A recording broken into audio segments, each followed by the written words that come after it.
Hay cementerios que no aparecen en los mapas. Hay tumbas que durante generaciones alguien decidió dejar sin nombre y lejos de la memoria. Y cuando uno las toca, algo que no debería estar despierta comienza a oler la superficie del mundo. Soy quien trae estas historias. No vengo a probar nada ni a vender certezas, solo a contar lo que varias voces me confiaron en noches largas, con la luz baja y las manos temblando. Lo que vas a escuchar proviene de testimonios recogidos en ranchos y rutas olvidadas, de vecinos que prefieren no decir su apellido en voz alta. Si esta clase de relatos te interesa, suscríbete y dale like. Hay más caminos que todavía no hemos cruzado. El primer testigo que me habló fue Tomás. Lo conocí en un puesto de tortillas, cuando la lluvia venía de lejos y la gente hablaba en susurros. Me pidió que no revelara su pueblo. Bastante tiene ya, dijo. Y me contó lo que sucedió la tarde en que cavaron junto al roble viejo del rancho y encontraron una caja que no debía estar allí. Me cede la palabra. Dije que iba a hacer una tarea rápida: limpiar el terraplén, sacar tocones, preparar el huerto para hortalizas. El terreno pertenecía a la finca de la familia desde antes de que yo naciera. Había historias en la casa como fotos polvorientas, nombres que nadie reconocía ya, fechas que empezaban en 1800 y un roble que, según la abuela, era más viejo que el agua del pozo. La finca está a un par de horas de la carretera principal, un lugar que el mapa marca con una sola línea quebrada y nada más. En verano el polvo se pega al aire. En invierno el viento trae un olor de tierra mojada que parece arrancar recuerdos. Andrés vino a ayudarme. Era amigo desde la secundaria, un tipo de manos grandes y risas fáciles, el que siempre tenía una bota rota que podía arreglar con alambre. Trajo una pala vieja, una linterna con cristal amarillento y una radio que nunca se apagaba del todo. La llevábamos para los ratos en que queríamos compañía, algo que llenara el silencio más que para escuchar noticias. Empezamos a cavar cerca del roble, donde la tierra siempre fue más oscura, como si hubieran estado echando humus ahí por años. El sol se inclinaba cuando el golpe de la pala dio en madera. Sonó diferente, un hueco seco, como una campana sin resonancia. La pala salió cubierta de una corteza fina, como si algo hubiese sido envuelto ahí con prisa. Cavamos alrededor con las manos, quitando raíces, y la madera apareció, una tapa clavada con pequeños clavos oxidables. No era una caja de herramientas, tenía marcas, líneas rayadas a mano muy finas, una figura que podría haber sido una cruz, o un símbolo que nadie en el pueblo supo explicar cuando lo mostré después. Al abrirla, sentí, antes que el olor, una quietud que se tragó el zumbido de las moscas. Hacía calor, pero el aire que salía de la caja era frío, como si hubiera guardado aire de otra estación. Dentro había un montón de cosas desparejas, una figura diminuta de cerámica de no más de 10 centímetros, trozos de metal, curvos y afilados, que parecían de herramientas quebradas. Un pedazo de tela ennegrecida, tan frágil que se deshizo al tocarla, y entre todo, una piedra lisa, negra y pulida, que absorbía la luz como si no tuviera superficie. La piedra tenía vetas rojas, casi imperceptibles, y al rozarla, noté un calor que subía desde las uñas hasta la palma, un calor que no era del sol. No éramos gente de mucho respeto para lo viejo. Habíamos removido albercas, tumbas de animales, montones de piedras que contaban historias sin palabras. Pero algo en aquella caja nos obligó a bajar la voz. Andrés la tomó en las manos y, sin pensar, dejó la piedra encima de un tronco. Entonces la radio, que había estado sonando una estación pegada a la sintonía, se cortó como si alguien hubiera arrancado el cable. Se fue la música, se fue el zumbido blanco que conocíamos, y la noche, aunque aún no era completa, cayó con más peso. Al principio fueron susurros. No eran palabras reconocibles, más bien un murmullo que se pegó al cuero cabelludo, una marea pequeña que parecía surgir de la tierra y subir por la raíz del roble. Las cosas pequeñas del rancho, el perro de un vecino, la cigarra, los grillos, se callaron. Hasta el viento pareció esperar. Andrés se quedó quieto mirando la piedra. Sus ojos se hicieron enormes. No dijo nada, solo dejó caer la mano, y la piel alrededor de las articulaciones parecía más blanca, como si la sangre se negara a llegar. Luego, con una lentitud que fue más terrible que la rapidez, empezó a caminar hacia el campo, hacia donde la sombra se comía la linde. ¿Qué haces?, le pregunté, y mi voz sonó muy lejos, como si viniera desde otra boca. No me respondió. Caminaba con pasos regulares, sin mirar al suelo, mirando un punto que yo no alcanzaba a ver. Cuando lo seguí, porque alguien tenía que, vi que su boca se movía despacio, pronunciando algo que a veces parecía un nombre, otras veces nada con sentido. Intenté agarrarlo del brazo. Se sacudió con fuerza, como si lo tratara una ola, y dijo mi nombre, pero no lo dijo con mi voz. Era algo que imitaba. Nos dimos cuenta de que no éramos los únicos en el campo. A lo lejos, en la arboleda que delimitaba la propiedad, se distinguían formas. No eran humanas en su manera de moverse. Delgadas, estiradas, como sombras que alargaron brazos que no tenían. Cuando la lámpara que habíamos dejado en el coche se apagó, sin que nadie tocara el cable, las figuras parecieron surgir del suelo mismo, como si salieran de agujeros donde deberían haber estado piedras. Vi una a la distancia, alta, demasiado estrecha, con la cabeza como una torcedura de tela arrugada. No tenía rasgos, pero sentí que me miraba con algo más viejo que los ojos. Corrimos hacia la casa. Mi respiración era tan fuerte que parecía un animal. La linterna se quemó, dejándonos con la luz sorda del crepúsculo. Andrés empezó a forcejear de nuevo, a gritar con una voz que no era la suya, y en aquella voz había palabras que reconocí como antiguas, como si las hubiera oído en la boca de mi abuela cuando contaba cosas que preferíamos no preguntar. Palabras para cerrar puertas, palabras para proclamar nombres olvidados. Dije su nombre y no hubo respuesta real. La casa se sentía como un cuerpo más. Las tablas crujían de manera distinta. El viento se metía por las rendijas como un animal que olfateaba. Don Ricardo vino sin que yo lo llamara. En el pueblo hay hombres que saben leer entre la tierra y el tiempo. Él era uno de esos. No lo vi llegar. Apareció en el umbral con una linterna que olía a aceite y a sal. Tenía las manos manchadas de tierra y esa mirada de quien ha visto cosas que otros niegan por miedo. No dijo mucho. Me miró con calma, pero en su cara había cansancio. Caminó hasta donde había quedado la caja y levantó la tapa con cuidado, como si fuera a tocar un ataúd. Fue sellada en la época de la fiebre, dijo.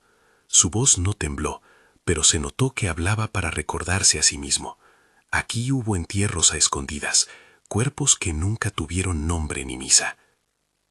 Los que quedaron se enterraron en acuerdos, se sellaron las tumbas y se pusieron ofrendas. Esto es un aviso, un pacto. Si lo abres, algo sale, que no quería volver a ver la luz. No quería que nos mirara así. No quería sentir que habíamos roto una cosa en la que no teníamos derecho a meter las manos. Don Ricardo habló de generaciones que pusieron piedras, cruzaron con sal y llevaron amuletos de metal. Habló de la abuela del pueblo que cantaba para calmar a los que llegaban de la ciudad y, con la voz más baja, dijo: «No todo lo enterrado está muerto». Yo pensé que él exageraba, que decía palabras que ayudaban a dormir a la gente. Pero su mano en la piedra que habíamos dejado era firme. La tocó y la retiró como si algo le hubiera mordido el pulso. Intentamos volver a tapar la caja. Al principio lo hicimos por miedo, por ese pudor de no tocar lo que a otros perteneció. Cavamos, colocamos la tapa, empujamos la tierra hasta que el lugar pareció plano otra vez. Pero la sensación no se fue. Por las noches, el campo sonaba distinto. No por ruidos grandes, que hubiéramos asumido fáciles. Era por un murmullo constante, como si la tierra conversara consigo misma. Empecé a soñar con la rodilla del roble, abierta como una boca, con los pies de gente que se hundían en la tierra sin dejar más que marcas ovaladas y húmedas, con pequeños objetos amontonados alrededor de un montón de tierra húmeda. En sueños, Andrés caminaba en círculos alrededor del roble, y la figura diminuta de cerámica que sacamos estaba de pie sobre una piedra, girando lentamente. El día después, la gente del pueblo se comportó raro. El perro de la tienda no quería acercarse al camino. Los niños evitaron pasar por nuestra vereda, y la mujer que vende café dejó de decir su habitual buenas tardes cuando me vio. No es que el pueblo dejara de ser amable, sino que una distancia se había abierto entre nosotros y lo que éramos antes.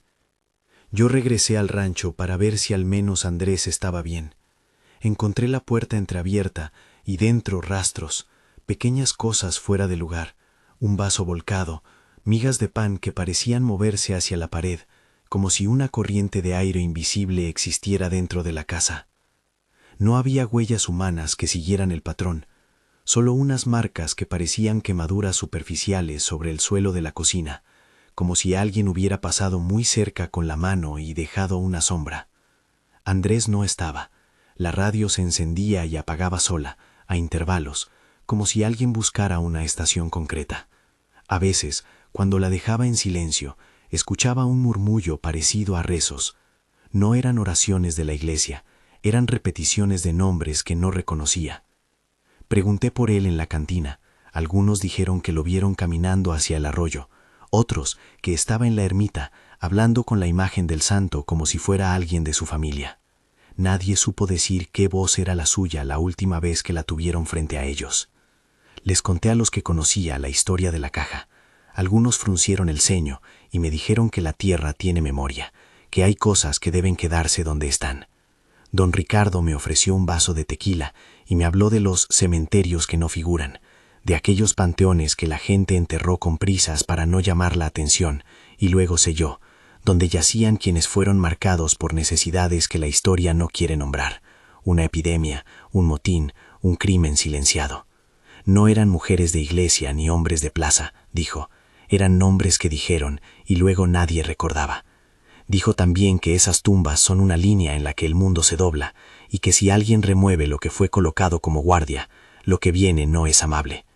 La advertencia sonó a cuentos de vieja, pero cuando te pasa algo así, empiezas a entender que los viejos cuentan para que alguien escuche.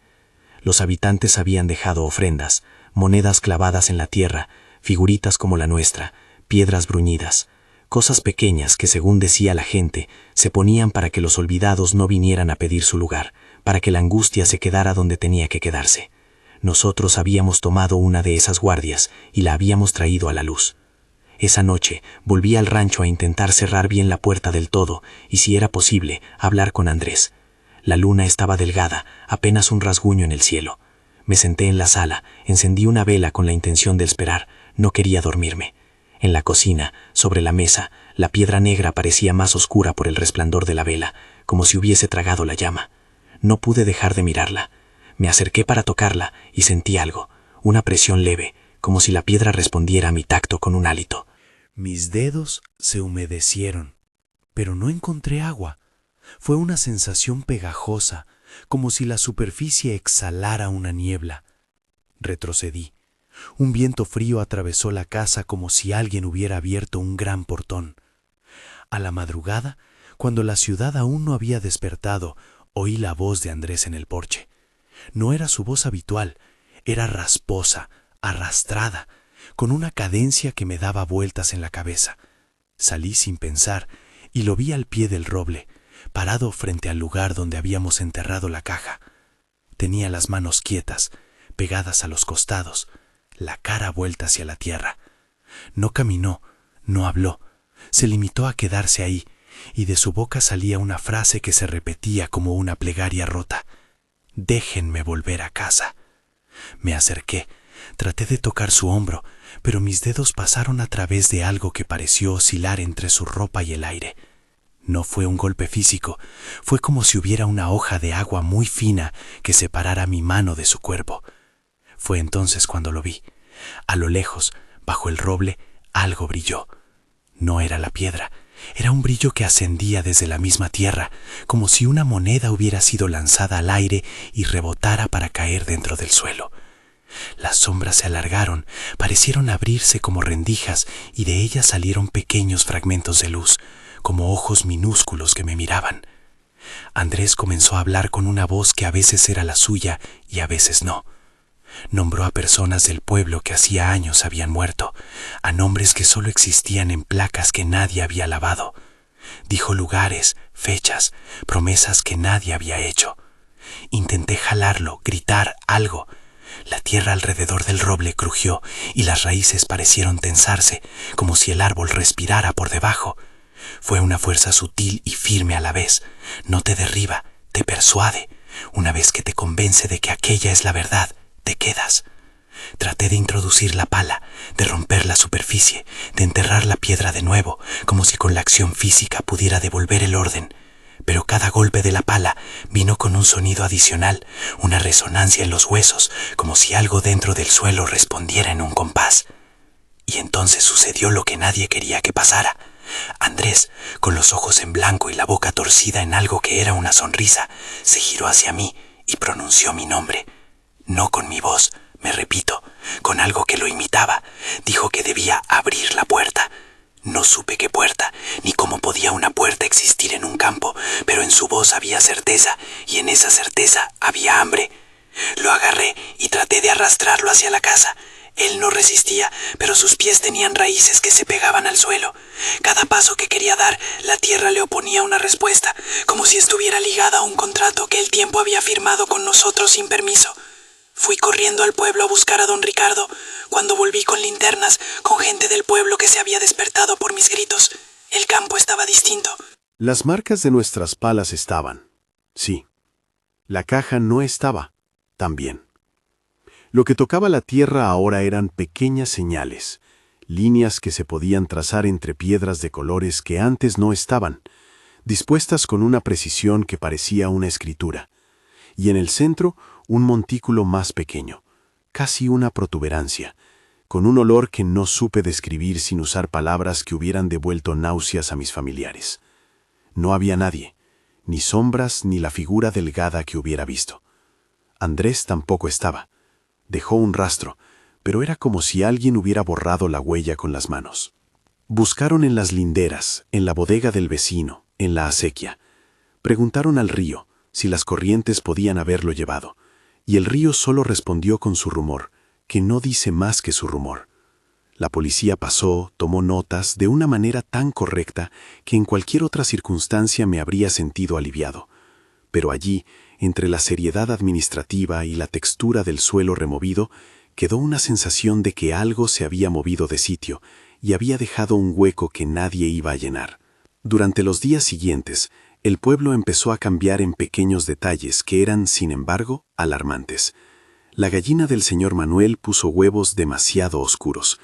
El perro de la panadera dejó de ladrar cuando pasaba la vereda donde estábamos cavando. La vieja lámpara de la plaza titiraba con una luz que parecía langosta. Había gente que decía que veía sombras nuevas al borde de la noche, que se daban vuelta y no había nada. Otros que juraban haber oído voces entre las cepas. Nadie confirmaba en voz alta que algo había despertado, pero todos actuaban como si supieran que la línea entre lo enterrado y lo libre se había vuelto más fina. No dormí esa primera semana. Soñaba con el roble y con la figura diminuta de cerámica que se ponía de pie sobre la tierra, como un centinela. Soñaba con voces que repetían un nombre que no conocía. Parecía una palabra que llevaba una gracia propia, y me despertaba con la sensación de que la noche me había dejado un trozo de algo pegado en la piel. Uno de esos sueños fue tan nítido que corrí hasta el campo antes del alba. La tierra estaba húmeda y olía a raíz. Hay un momento cuando la luz queda gris y los colores aún no quieren, en que el mundo parece no haber decidido de qué lado está. En ese momento vi, a lo lejos, una línea de pequeñas piedras semienterradas, que antes no estaban. Formaban un camino que se adentraba en la arboleda. No fuimos a seguirlo. Hay cordones que no conviene tensar más. Pero de vez en cuando, al pasar por la esquina, veía a niños que se paraban y miraban la arboleda, como si alguien les hubiera hecho una pregunta demasiado grande, y ellos estuvieran decidiendo si responder. Los adultos los llamaban con prisas. El ciclo se empezó a notar en la comunidad. La siembra se retrasó, porque los hombres decían que no podían quedarse en el rancho, que había algo allí que les hacía falta el sueño.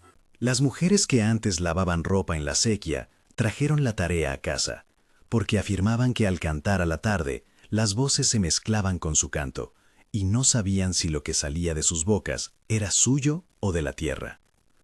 Había quien intentó poner más alta la cruz del cementerio viejo, con la esperanza de que una cruz nueva fuera un obstáculo. Otros rompieron las placas que había en las tumbas, Pensaban que si borraban los nombres, las cosas se desharían. No sucedió. Y mientras tanto, Andrés no aparecía. Un día, a mitad de semana, la figura diminuta de cerámica reapareció en la puerta de mi casa. No la había puesto yo. Estaba sobre el umbral, con la cabeza un poco inclinada, como si me esperara. La moví con la punta del dedo, y se cayó. Nada más que un objeto. Pero esa noche volvió la radio a cortar la señal, no por estática, sino por una voz que dijo mi nombre, y luego se fue. No era una estación que pudiera sintonizar. Era la voz de alguien que buscaba un camino. Empecé a sentir que no estaba solo. Pequeños cambios, casi imperceptibles, me hicieron entender que lo que habíamos hecho había despertado algo que no se iba a contentar con volver a su lugar. La gente del pueblo comenzó a cerrar puertas en la tarde, con llaves vueltas y seguro doble, y a hablar en voz baja de nosotros, los que habíamos desenterrado la caja. Algunos me miraron con reproche, otros con miedo. Nadie se atrevía a decir que éramos culpables, pero la distancia se hizo notar en las comidas, en las miradas.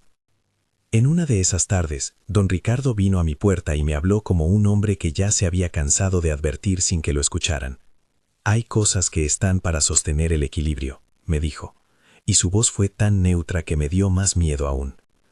Cuando se quiebran, llegan otras cosas que deben completar la esquina. No es cuestión de fe, sino de orden.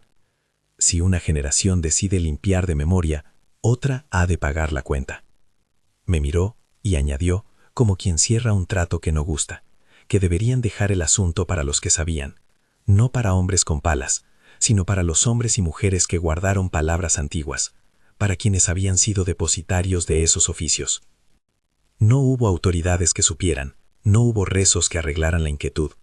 Sí hubo miradas que evadían, gestos que cambiaron. Y en medio una sensación que persistía, la certeza de que el cementerio perdido del rancho no era un lugar neutral. Era un umbral que, al sentirse descubierto, comenzaba a reclamar. Esa es la historia que me contó Tomás la primera vez que le pregunté por el roble. Me la dijo con voces que a veces parecían la suya y otras sombra. Me la dijo cerca de tortillas calientes y café que olía a leña. Antes de despedirse, cuando la lluvia ya había comenzado a romper el polvo de la calle, me advirtió que tuviera cuidado con lo que uno excava. Hay cosas que son recipientes y no deben abrirse. Me dijo también, y sus ojos se nublaron, que la gente del pueblo ya no era la misma, que había veces en que pasaba por la vereda y sentía que alguien la miraba desde dentro de las paredes. Aún así, cuando lo dejé esa noche, su historia no parecía terminada. El campo respiraba distinto, la tierra se había reconfigurado, y la caja desaparecida era un hueco en la memoria colectiva. Pero lo que más se quedó conmigo fueron dos imágenes: Andrés de pie frente al roble, pronunciando nombres que nadie recordaba, y la piedra negra, sujeta por don Ricardo, que retiró la mano como si hubiera sentido una mordida. Ninguna explicación podía encajar todo eso sin perder la extrañeza. Al día siguiente a contarme, Tomás me confesó que, desde entonces, ha tomado otra costumbre. Cada vez que pasa por el camino viejo del rancho, deja una pequeña piedra en la linde, una ofrenda pequeña, una restitución personal que no sabe si sirve. Me dijo que a veces la encuentra donde la dejó, otras que ya no está. Cuando le pregunté si había vuelto al roble, negó con la cabeza y dijo que no. Algunos hoyos se cierran por sí solos, o porque la tierra sigue guardando algo que nosotros no merecemos ver otra vez, me dijo, y se rió, pero sin alegría, más bien con la risa de quien intenta comprar tiempo. Dormí mal esa noche. Con los ojos cerrados vi figuras que se alargaban detrás del roble y oí un nombre que se repetía, como una campana que se niega a dejar de sonar. Me desperté con la sensación de que algo había seguido mis pasos y se había sentado en la escalera de mi casa. No pude sacudirme la idea de que ese cementerio perdido no era un lugar, era una historia incompleta que buscaba lectores. No concluyo aquí la anécdota porque Tomás todavía no lo había hecho. Me dejó con la promesa, que luego no cumplió, de mostrarme el lugar donde habían enterrado la caja. Lo que sí quedó claro para los dos fue la advertencia. En muchas tierras hay tumbas olvidadas por diseño, por vergüenza, por prisa, y cuando las abres, la sensación es la misma. Una voz que pide, una raíz que se aferra, y una lenta marea de sombras que aprende a caminar fuera del surco donde la enterraron. Esos son los hechos que me entregó Tomás. No son pruebas, son relatos. Son la forma en que la gente nombra lo que no puede comprender. Y entre los nombres y las sensaciones hay algo que se repite. La idea de que una vez que algo despierta, el ciclo no se cierra fácil. Hay más historias como esa, y en todas, la presencia del cementerio perdido se siente como un umbral que no respeta horarios ni mapas. Cuando me fui del pueblo aquella tarde, el cielo se abría en charcos, y la gente cerraba sus puertas con movimientos que parecían resignados. Tomás me dijo, muy bajo, que mirara la carretera al partir. Si ves a alguien parado en la noche, no te detengas por curiosidad, murmuró. No dijo más. Yo pensé que era una advertencia trivial, el consejo de un hombre que había perdido algo de su amigo. Pero las palabras se me quedaron como una alerta adormecida en la garganta. Salí por la ruta polvorienta y a cierta distancia me acordé de la figura diminuta de cerámica sobre el umbral. Me pregunté, ¿cuántas cosas están así, sobre los umbrales de una vida, esperando ser recogidas o dejadas? La radio del coche zumbaba sin emitir nada claro, y por la ventanilla entraba el olor a tierra mojada que traía recuerdos. No volví la vista hacia el roble, preferí dejar la imagen en el espejo retrovisor, donde las cosas salen y entran con una distancia que la memoria agradece. Caminos así tienen nombres que no figuran en mapas, cementerios que no existen en los catálogos de la administración, pero que pisan fuerte en las entrañas de la gente que vive cerca. Me quedé con la sensación de que algo se desplazó, que la tierra reclamó sin prisa y sin furia, y que en algún lugar Andrés seguía repitiendo palabras para abrir una puerta que quizá no debía existir. Hay más relatos, y aunque quisiera no puedo decir que este término lo cierre. Solo puedo dejar constancia de lo que se dijo, de lo que se sintió en el pecho de quien vivió esa tarde y volvió para contarlo. Lo que sigue es otra noche, otra carretera, otro roble en que alguien puede cavar sin saber la historia. Y no todos los que escuchan eso se marchan con las manos limpias. No era la única vez que me dijeron que la tierra guardaba secretos que no estaban para mostrarse. Después de hablar con Tomás, crucé la región en busca de otras voces. Pasé noches en fondas en las que los camioneros comen por turnos, me senté en el porche de casas con perros que no ladraban y escuché historias con el café frío enfrente. La siguiente voz fue la de José, un hombre de manos ásperas que olía siempre a diésel y tabaco barato. Lo encontré en una parada de la autopista, recostado sobre la defensa de su tráiler, mirando la luna como quien busca en ella un permiso para seguir. Me contó la madrugada en que una figura inmóvil frenó su ruta. Dijo que él había salido del parador a las 2:30, con la lona bien cerrada y el termómetro marcando un frío que cosía la garganta. La carretera era una cinta de asfalto que cortaba la oscuridad como un filo. El motor marcaba la cadencia habitual, un murmullo grave y monótono que tranquiliza. Iba con la música baja para no cansar la vista, con la mirada más en el espejo que en la carretera. El espejo te devuelve lo que dejas atrás, me explicó. Y fue ahí, en el reflejo, donde primero notó algo extraño. Era un hombre de pie en medio del asfalto, exactamente en el carril contrario, inmóvil como una señal clavada en la noche. No levantó la mano para hacer señas. No tenía prisa. José dijo que al principio pensó en alguien borracho, en una broma de madrugada. Bajó la velocidad, calculó la maniobra para no tocarlo. Pero cuando pasó al lado y miró por el espejo retrovisor, la figura seguía en la misma posición. Tenía un sombrero hundido sobre la cabeza y un abrigo que no parecía pertenecer a tiempo alguno. Su sombra parecía demasiado larga para su cuerpo, como una mancha que el mundo antiguo arrastraba. La primera vez que lo pasó, la luz de sus faros dibujó la silueta con precisión. La segunda vez, la figura ya no estaba en la carretera, sino al borde, donde una pequeña loma de tierra parecía esconder algo. Fue entonces cuando la radio dejó de sintonizar estaciones y se llenó de un ruido sordo, como de piedras que se rozan. José intentó encender las luces auxiliares y nada. El motor siguió, pero los indicadores parecían no coincidir con lo que él sentía. La aguja marcaba velocidad, pero la sensación era la de estar detenido frente a una puerta. Aceleró, con la necesidad de romper esa imagen pegajosa. Sintió la presión en el pecho de quien se sabe observado. A lo lejos, en la cuneta, creyó ver cruces pequeñas y placas que asomaban apenas de la tierra, como si alguien hubiera olvidado cubrir por completo un objeto. La línea de árboles al costado dejó de mecerse con el viento y quedó inmóvil, como si la misma noche hubiera decidido contener la respiración. Entonces, sin anuncio, sintió algo rozar la cola del camión, no un golpe, más bien un roce húmedo, y al mirar por la ventanilla vio huellas que no eran de neumáticos, marcas pequeñas que conducían desde la cuneta hacia sus puertas.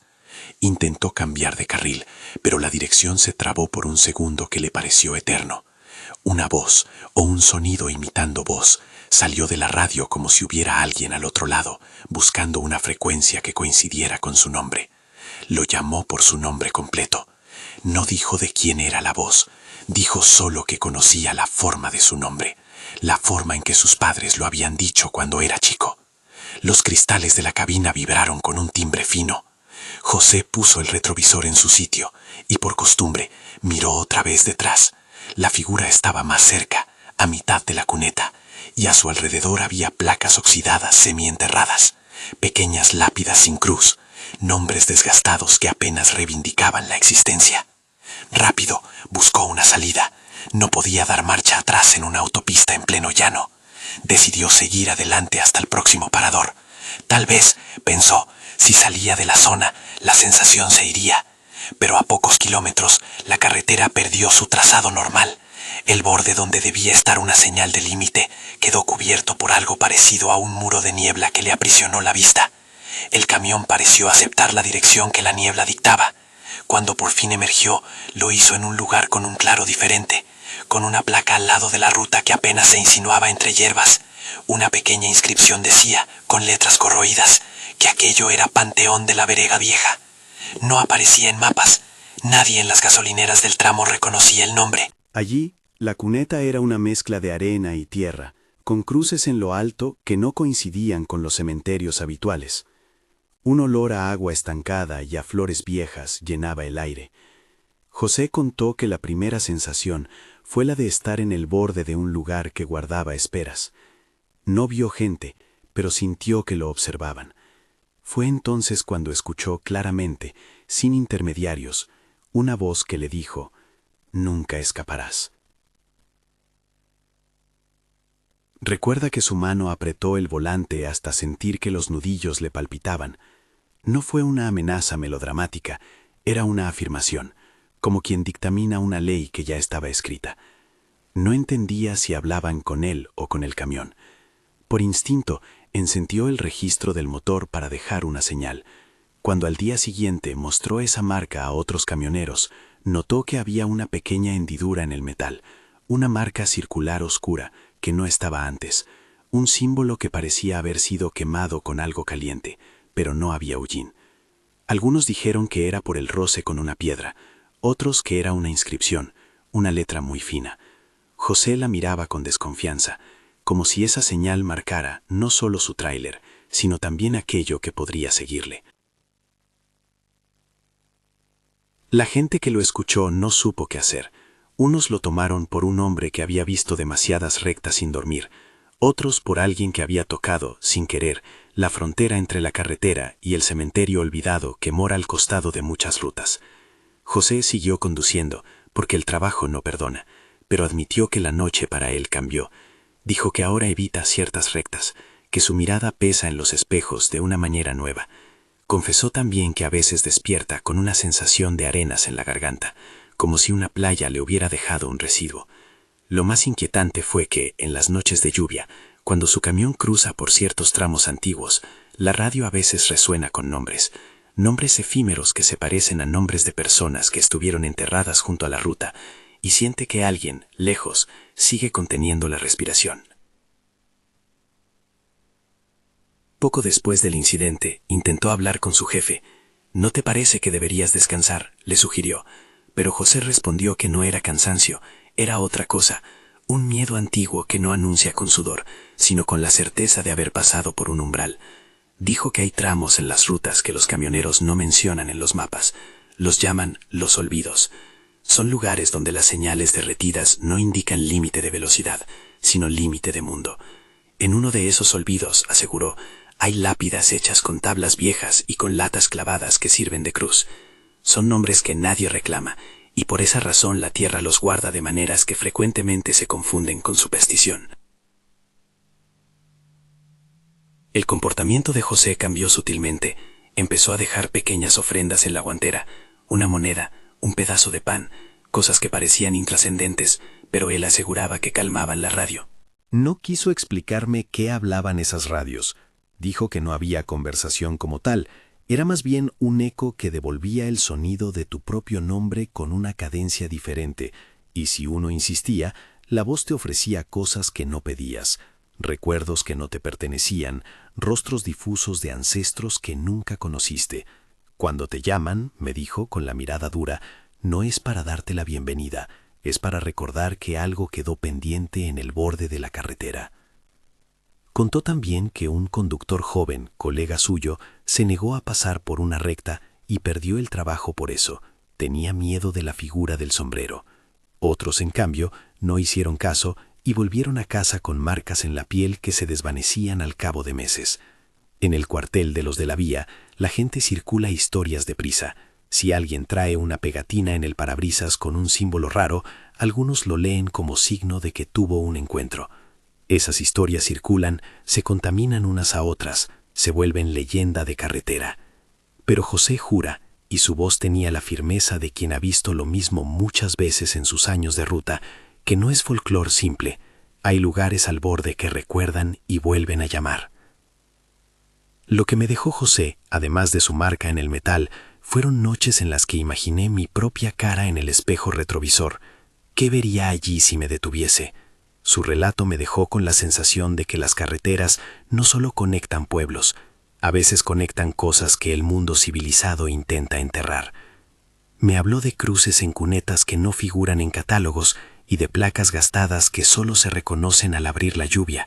Me habló de voces que repiten nombres y de una frase fija que, según él, es la manera en que el cementerio a la vera de la carretera decide quién queda y quién se va. Yo sigo viajando, me dijo, porque si me detuviera, alguien tendría que hacerlo por mí. Y en su pecho había una resignación que sabía a distancia. Al despedirme me dio un consejo que no era un consejo. No te fijes en las sombras cuando pasas por la noche, y si escuchas tu nombre en la radio, cambia de frecuencia sin mirar atrás. No supe si eso servía de mucho, pero anoté su voz como un testimonio más. Las vías de paso también tienen sus tumbas, y a veces, si uno prende una luz en la noche, lo que aparece no es un mapa, sino un recuerdo que no pidió salir. Tras la charla con José hubo un paréntesis que me llevó a un pueblo en el que ya conocían a don Ricardo. Allí en la plaza, hombres mayores me hablaron de rituales que no habían venido en libros ni en sermones, sino en manos curtidas que recordaban el nombre de cada piedra. Me contaron de amuletos que no se compran, sino que se fabrican con plata de cucharas antiguas, y de la costumbre de enterrar objetos pequeños junto a los cuerpos sin consagrar, para que la memoria no busque salir. Esas historias funcionaban como puente entre relatos distintos: la caja bajo el roble, la figura en la carretera, el puente que aparece donde no toca. Todas señalan el mismo motivo: objetos enterrados, señales en los bordes, guardianes sin rostro. De allí salí en busca de Daniel, que había sido camionero por más años y que, según me advirtieron, había visto algo tan improbable que dejó la carretera por un tiempo. Me recibió en un café de carretera cerca de lo que una vez fue la Ruta 66, una franja de asfalto que parecía coleccionar leyendas. Él tenía ojos que miraban a lo lejos como si midieran espacio entre la realidad y la niebla. Al principio dudó en hablar. Luego, como quien no puede guardar un peso en el pecho, comenzó a relatar la tarde en que un puente apareció donde no debía. Tomó la ruta por un desvío viejo que los mapas modernos no mostraban. Dijo que había una curva cerrada y que la niebla, al doblarla, parecía más espesa y antigua, un vapor que no reconocía el tiempo. La radio comenzó con desajustes, una canción vieja, fragmentos de anuncios, una voz que repetía nombres de pueblos que ya no existían. Al acercarse a lo que creyó era un puente, no lo encontró en las fotos satelitales. Era uno de esos puentes de madera que crujen y que se sostienen por una combinación de tablas y memoria. No había señales oficiales, solo tablones que parecían colocados con prisa y con muchísimo cuidado al mismo tiempo. Al pasar, algo en el camión cambió. Sus frenos oyeron un quejido que no era mecánico. La radio dejó de emitir música y comenzó a pronunciar su nombre como si fuera una bienvenida diseñada en su contra. Golpes suaves sacudieron la cabina, y la luz en el tablero se volvió intermitente. Daniel dijo que no era la primera vez que veía cosas en carreteras, sombras que pasaban a la velocidad del viento, animales que cruzaban sin huellas. Pero esta vez la carretera desapareció tras el puente. Al cruzarlo, emergió en un sitio que no figuraba en sus mapas ni en la memoria de la compañía. Entró en un pueblo que parecía detenido en una época que no identificaba. Las casas estaban alineadas de tal manera que la plaza central quedaba dominada por una necrópolis amplia, lápidas mezcladas con bancas, sepulturas en medio de patios, placas clavadas en paredes. Las farolas no encendían, y una niebla espesa se agarraba a los zócalos de las casas. Daniel describió ventanas que, cuando él pasaba, no mostraban interiores sino escenas fijas, una mesa servida que nadie tocaba, un candil que ardía sin humo, flores que se marchitaban en tiempo real. Todo el pueblo parecía dispuesto alrededor de su cementerio central, como si la vida completa se hubiera construido para rendir tributo a aquello que estaba bajo tierra. La radio, otra vez, tomó un papel de guía, comenzó a reproducir una grabación que no había estado allí antes, una voz femenina susurrando nombres que Daniel reconocía vagamente. Eran nombres de viajeros, camioneros, hombres que habían pasado por la ruta en distintas épocas. Cuando intentó dar marcha atrás, no encontró camino. Las calles se reconfiguraban, como si el pueblo cambiara su plano para impedir la salida. Los golpes en el tráiler se volvieron más frecuentes, como si alguien fuera a su alrededor inspeccionando la carga en busca de una razón para llevársela. Vio a una mujer encapuchada que lo observaba desde la esquina. No tenía rostro visible, solo una sombra donde debía estar un semblante. Se acercó a ella con intención de preguntar, pero al hacerlo la figura se disolvió en la niebla y dejó un olor a cera vieja y a humo de paja. Daniel intentó convencer a su cuerpo para que arrancara, pero la sensación era la de estar en un escenario que no permitía improvisaciones. El pueblo actuaba como quien conoce su texto y obliga a los demás a leerlo también. El camión fue envuelto por un humo ligero, y por un momento, él creyó que el tiempo se había detenido. Cuando el vehículo entró en la plaza, la tierra vibró con un susurro que parecía una canción de entierro. Lo que más lo perturbó fue que a medida que avanzaba, notó que algunas lápidas tenían placas con nombres que correspondían a fechas recientes. Eran personas de las que él había oído hablar. Eran hombres y mujeres que habían desaparecido de maneras misteriosas. La plaza misma parecía actuar como una memoria colectiva que absorbía a los que pasaban sin reclamar demasiada violencia, con la sutileza de quien necesita alimentarse de recuerdos. En el clímax de su viaje, la radio le habló directamente. Una frase clara, en voz baja y sin melodía. Bienvenido a lo que olvidaron. Aquí se queda lo que nadie trajo a casa. No sintió pánico ritualista. Sintió más bien la tristeza de quien advierte que ha sido colocado en un papel que no pidió representar. Intentó arrancar, y su camión avanzó lentamente. La niebla lo tragó como una manta. Cuando salió del otro lado, no estaba seguro de cuánto tiempo había pasado. Encontró el mundo tal cual lo dejó, pero con un detalle que no supo cómo explicar. En la lona del tráiler había marcas de barro con impresiones de plantas que no crecían en esa zona, y una cinta vieja, azul, que no estaba ahí antes. Algunos testigos dijeron después que lo vieron pasar por la ruta, pero que su camión olía a humedad del pantano, y a algo más que no sabían nombrar. Daniel dejó de hacer viajes por una temporada. Dijo que volvió a la ruta por necesidad económica, pero que algo en su percepción había cambiado para siempre. Confesó que empezó a soñar con el puente, aparecer en su sueño con tablas suaves que crujían, y una baranda que no estaba firme. En sus sueños, la mujer encapuchada pronunciaba su nombre como quien lee la lista de invitados a un banquete que nunca termina. Le costaba hablar del pueblo. Le costaba mirar fotos antiguas de la Ruta 66, porque en ellas, a veces, él creía ver un puente que no existía en los mapas modernos.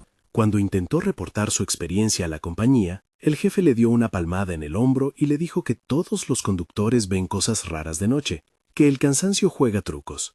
Pero sus compañeros, sin decir mucho, le preguntaban si se acordaba de ciertas marcas en la carretera, de cruces colocadas de manera improvisada. Por si acaso, murmuraban. Para Daniel, la sensación fue la de un mundo que se abre por endijas, puentes y pueblos que se revelan solo a quien pasa por ahí con la luz equivocada. Con el paso de los meses, su vida siguió pero con una grieta interna. Dijo que cuando escucha una canción vieja en la radio, recuerda esa voz que lo acogió en el pueblo. Cuando mira un mapa, busca desvíos que quizás no estén donde deberían. En su relato, lo que quedó claro es que hay cruces del camino que no son meras referencias, son marcas, umbrales que se alternan entre la utilidad y lo ritual. El puente apareció, existió, y para alguien, por alguna regla que él nunca entendió, ese acto bastó para que el pueblo empezara a llamar. Tras Daniel, regresé al campo y encontré, en las tertulias de las plazas, a mujeres que tejían y hombres que masticaban su advertencia en silencio. Don Ricardo, que había aparecido ya en la historia de Tomás, me miró con una mezcla de cansancio y aceptación.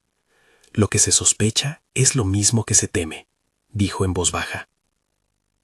Me contó que antiguas sequías y epidemias obligaron a enterrar a cuerpos sin ceremonia, que los ranchos trasladaron piedras y pusieron marcas simbólicas.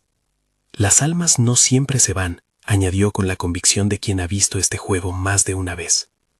Sus palabras sirvieron de transición hacia la cuarta historia que necesitaba escuchar, la del rancho junto al lago, donde la sequía había descubierto lápidas sumergidas y desenterrado una memoria comunitaria que algunos habían querido olvidar.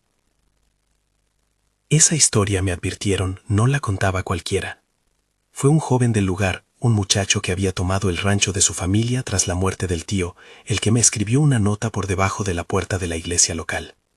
Le pedí que viniera a hablar. Cuando lo conocí, lo vi con las manos ásperas por la labranza y con una mirada que parecía contener algo de culpa heredada. Me relató la mañana en que la orilla del lago dejó ver nombres de gente que nadie recordaba en la familia. El lago había bajado por una sequía prolongada. Lo que quedaba era una playa de barro con bordes de piedra.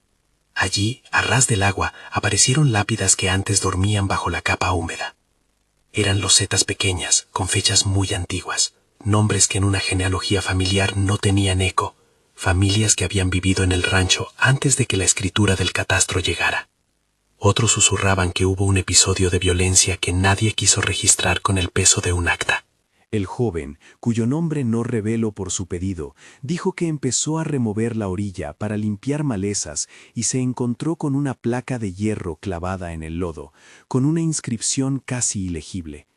Al sacarla, descubrió debajo una ofrenda, un hilo de cuentas con una cruz oxidada, un medallón con una imagen que él no supo nombrar, y una piedra negra, lisa y fría. La llamaba la piedra que absorbía la luz. Cuando la tocó, sintió un frío que no pertenecía a su brazo, sino a la sangre, un frío que subió por las venas. Los vecinos le contaron que en ciertas noches se escuchaban cantos que venían de la orilla, como si alguien recordara antiguos nombres con un rezo que no correspondía a la iglesia local. La anciana que vivía en la cabaña al otro lado del camino le dijo con la voz temblorosa que antes, en tiempos de sequía, se dejaban cosas en el borde del agua para que los muertos del olvido no vinieran a buscar sus pertenencias. Era una costumbre antigua. La comunidad dejaba una marca en el agua para que el agua misma fuera guardiana de nombres. Pero al levantar la placa y sacar la ofrenda, algo cambió. El joven relató que empezó a soñar con sombras que caminaban por la superficie del lago, como si el agua estuviera seca. En los sueños, lápidas flotaban y las figuras, delgadísimas, se movían con lentitud, arrastrando cadenas apenas perceptibles. A la mañana siguiente, al acercarse al lugar, vio que el juncal junto al agua estaba alineado con pequeñas figuras de barro colocadas de forma meticulosa, cada una sobre una piedra, como un número en una fila. Nadie las había puesto. El chico juró que no. Lo más inquietante fue que frente a la casa apareció una ofrenda nueva, una medalla oxidada que pertenecía al abuelo, un objeto que nadie recordaba haber perdido. En el corazón de esa historia hay una imagen que el joven repitió más de una vez, la de la línea entre agua y tierra quebrándose como un vidrio fino.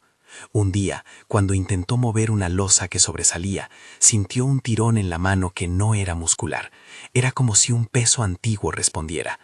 La piedra que había estado en la ofrenda comenzó a emitir pequeños destellos cuando la luz del sol la tocaba, como si guardara una batería minúscula. Al anochecer, las voces se hicieron más fuertes. El cañaveral susurraba nombres que nadie del pueblo recordaba en voz alta. Empezaron a faltar herramientas del rancho y a aparecer objetos de niños que nadie había tenido. Una pelota rota en la cocina, una pequeña muñeca sin un ojo en la despensa. Intentaron cerrar el lugar. Los mayores intentaron llevar la placa de vuelta y cubrieron la piedra con tierra. Hicieron una misa improvisada, no por fe, sino por necesidad. Rezaron nombres que no pertenecían a su familia, con la torpeza de quien repara algo sin tener manual. No cambió mucho. La ofrenda reaparecía en la orilla en el mismo sitio. En una ocasión, el perro del joven se quedó inmóvil mirando al lago y empezó a ladrar hacia una parte donde no se veía nada.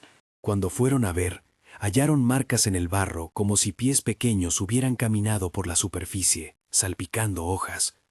El clímax de su relato fue la noche en que la orilla dejó de distinguirse de la superficie. Una mancha negra se formó y ascendió, no como un vapor, sino como una masa que al principio parecía espuma.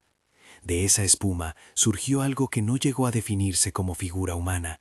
Era más bien una forma que sugería una espalda encorvada y algo que pudo ser un rostro. No presentó violencia física. Lo que hizo fue más sutil. Cambió el silencio. La casa comenzó a oírse diferente. Los relojes que antes marcaban el tiempo con una calma monótona empezaron a perder ritmo. Uno de ellos se detuvo y nunca volvió a andar. Las luces parpadeaban con un compás irregular y en la radio de la cocina se oían fragmentos de conversaciones que nadie recordaba haber tenido. El joven abandonó el rancho por un tiempo, se fue a trabajar en la ciudad de noches y volvió en días, como si su presencia fuera un quemador que aviva el recuerdo. Dijo que cuando regresaba, la gente del lugar lo miraba diferente. Los chicos del pueblo que antes jugaban en el borde del lago, ahora evitaban la orilla. La anciana de la cabaña le contó que años atrás se había enterrado a gente sin nombre en una parte del lago, que algunas familias las metían en el agua para que el paso del tiempo borrara la vergüenza.